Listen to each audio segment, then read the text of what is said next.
So we're going to start today and make a weighted pincushion attached to a thread catcher.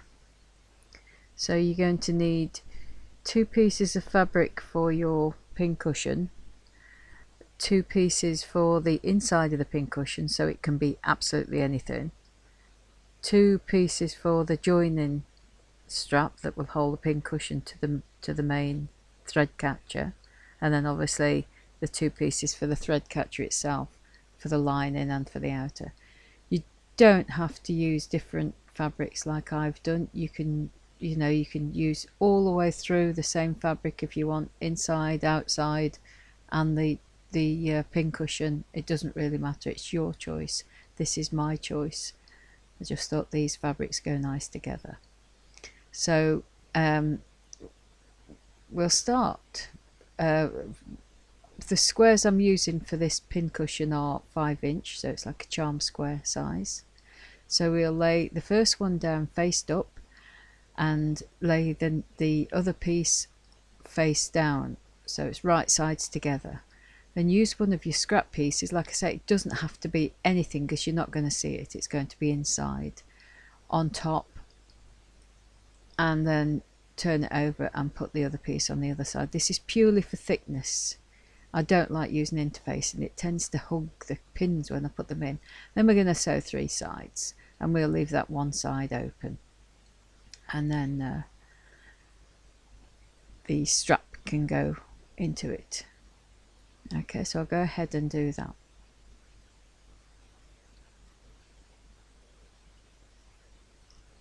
Okay, so that's done. I've done all 3 sides. I'm just going to trim it all back.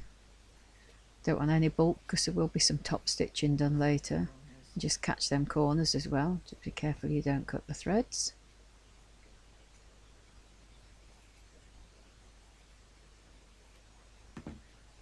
Right, and we'll start on the little strap piece. So make sure your fabric is facing the right way you want it. You don't want the pattern to go to the side, because we're going to do the face down together, the fabrics, and stitch down both sides. And I'll go ahead and do that, and then it'll go inside. Okay, so both of those are done. Turn them both around the right way. Could do with a bit of a press. I'll just finger press it for now, but you can press it.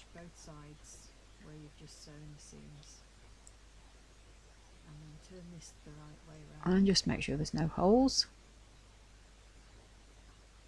Poke them corners right out because we're going to do some top stitching.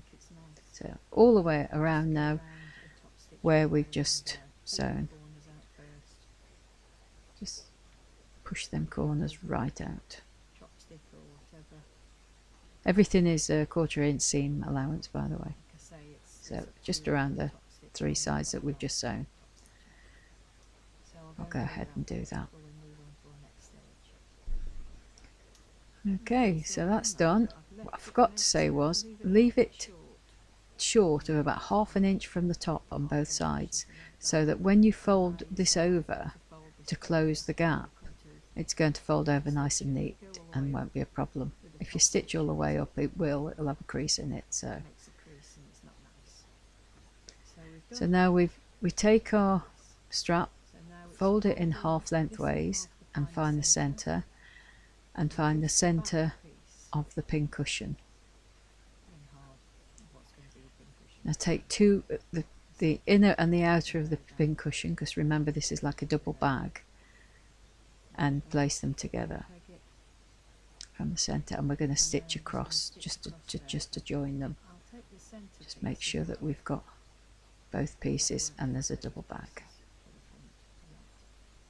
So I'll just go and stitch across that. So that's all done, and I've got my double bag, which is good because I'm about to pour rice in it. I don't want any escaping, so it's always best to do this. So fill it up as much as you can. Obviously you're going to have to sew this shut, so you've got to make room for your foot on your sewing machine, but it's still got to be well packed. Just give it a shake. It needs a bit more. Pop a bit more in. Now I've overdone it. I'll have to tip a bit out. The good thing is rice shifts, so you don't have to use rice. You can use crushed walnut shells, you know, whatever you prefer you can use, but I like rice. It's good. It's movable and it's not bad on the needles either when you're pushing them in. And then it's just a matter of bringing that. So now we're just going to fold this over neatly, pin it and sew it, and sew it closed securely. We don't want anything escaping, so just right across. But this rice will shift. You can push it, you know, some fabric has got a bit of stretch to it even though it is 100% cotton. So just stitch across there and hold it all in. Use your zipper foot if you need to, you know, anything. Right, that's done. What I've done is I've double stitched it and I've done a very, very small zigzag as well. You can barely see it, but it's there, and it's holding all that rice in. So I've just gone across there with a zigzag, so we can put that down now. It's all done. So now we take the thread catcher fabric and we're going to fold this in half and sew down the side. And we're going to do exactly the same with the lining piece and sew down the side. So I'll go ahead and do that and show you what's next.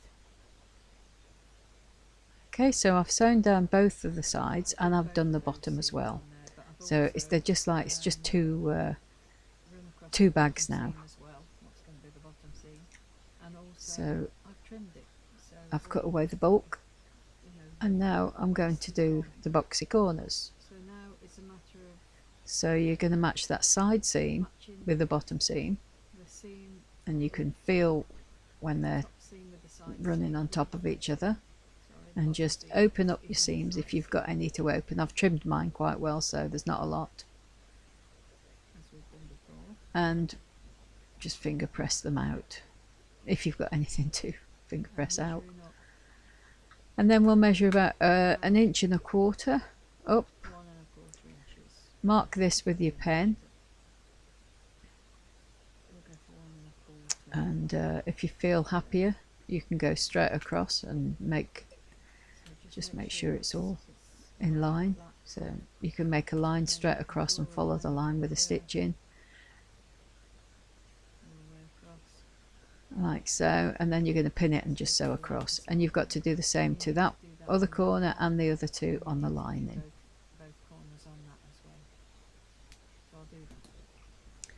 Okay, so that's that done,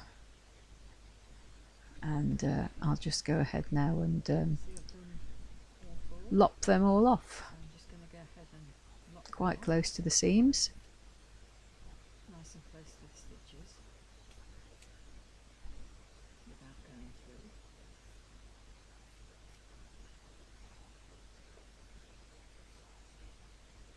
through. Right. Now with the main bag staying as it is, with the right side to the inside, you're going to turn the lining so the right side is on the outside, and just drop this inside the main piece. So it's right sides together, but all we're going to be able to see.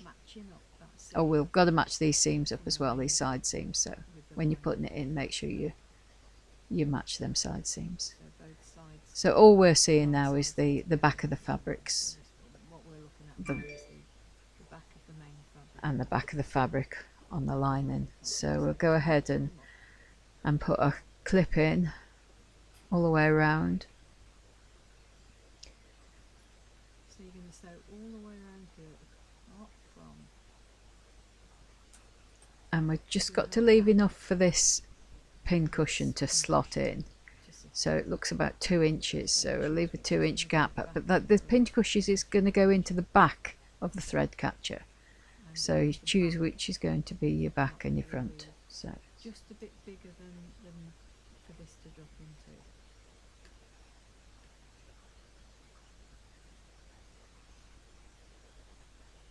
So just match up all those seams and then stitch put a all the peg way in. around. Okay, so you're going all the way around apart from enough Leaving to drop the Pincushion strap in, which is going to be there on mine. Okay, so I've done that, So here it is now. So find you. and now we'll just turn it all the right way around. Sorry for the snoring, it's the dog. Pushing out all the corners as we go. Turn everything the right way around. Push out all the corners. And just rolling them seams up so that the seam is right on the top, So you've got a nice because we're going to top stitch this in a minute, so we need it to be at the top. I mean, you can press this if you want to. Okay, so we've got to find the centre of this. Find the centre and pop a pin in just to mark it where the Pincushion is going to be dropped in. So that's the front, but I'm just using that as a marker for the back where it's going to slot in. Find the centre of the strap and slide it in the gap that you've left. And make sure it's level.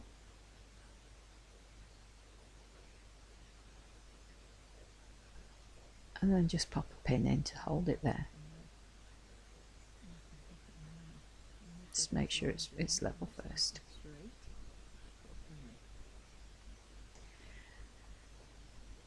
So now we're going to do top stitching, but we're going to leave about an inch, half an inch, something like that. Probably an inch from either that direction, the other side, or the other side of the strap. And we're going to go all the way around apart from that inch with a top stitch.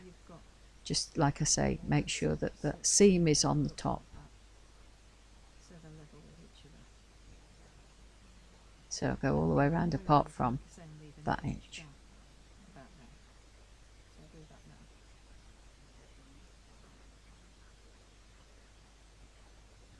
Okay, that's done.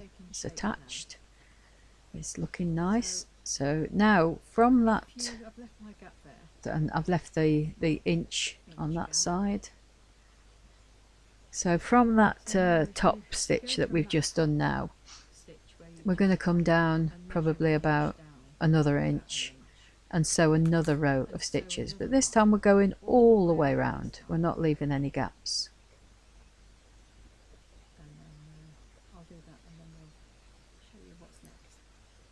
So this is it now. This is the final stages. So you can see it's all taking shape. I've still got my 1 inch opening there, and I've done the 1 inch running stitch all the way around.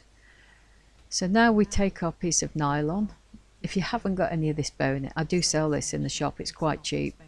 But if you haven't got any of this boning, you know the strapping that comes on parcels, if ever you get any of that, you could start saving some of that and recycle it and bind it with tape, put it together, 2 layers, and it'll be the same strength as this then. So you pop this in your gap and just feed it through, just like you would if you were putting elastic in something.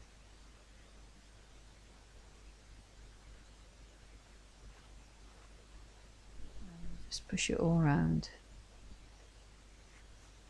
The good thing about this is it is needle friendly. You can sew over it, so if your needle hits it, it's not going to break. So then just force that last bit in. If it's too big, you'd trim a little bit, but I like to have it overlapping so that I can do a little running stitch. Just pop that in.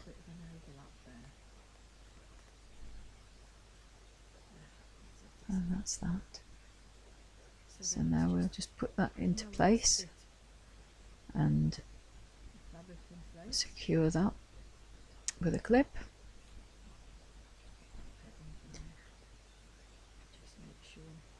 And we're just going to go ahead and stitch that closed now. And at the same time I'm going to do a running stitch just to take the two pieces of nylon together so nothing's protruding, just to catch the two, otherwise it might stick through the fabric. You can tape it if you prefer. Okay, done. All done, all nicely finished, nicely shaped. The hole is going to stay a hole, it's not going to collapse on itself. You can push it up from the bottom and push out all your threads. It's just, look at that, it's swinging, it's perfect. Hope you've enjoyed making them.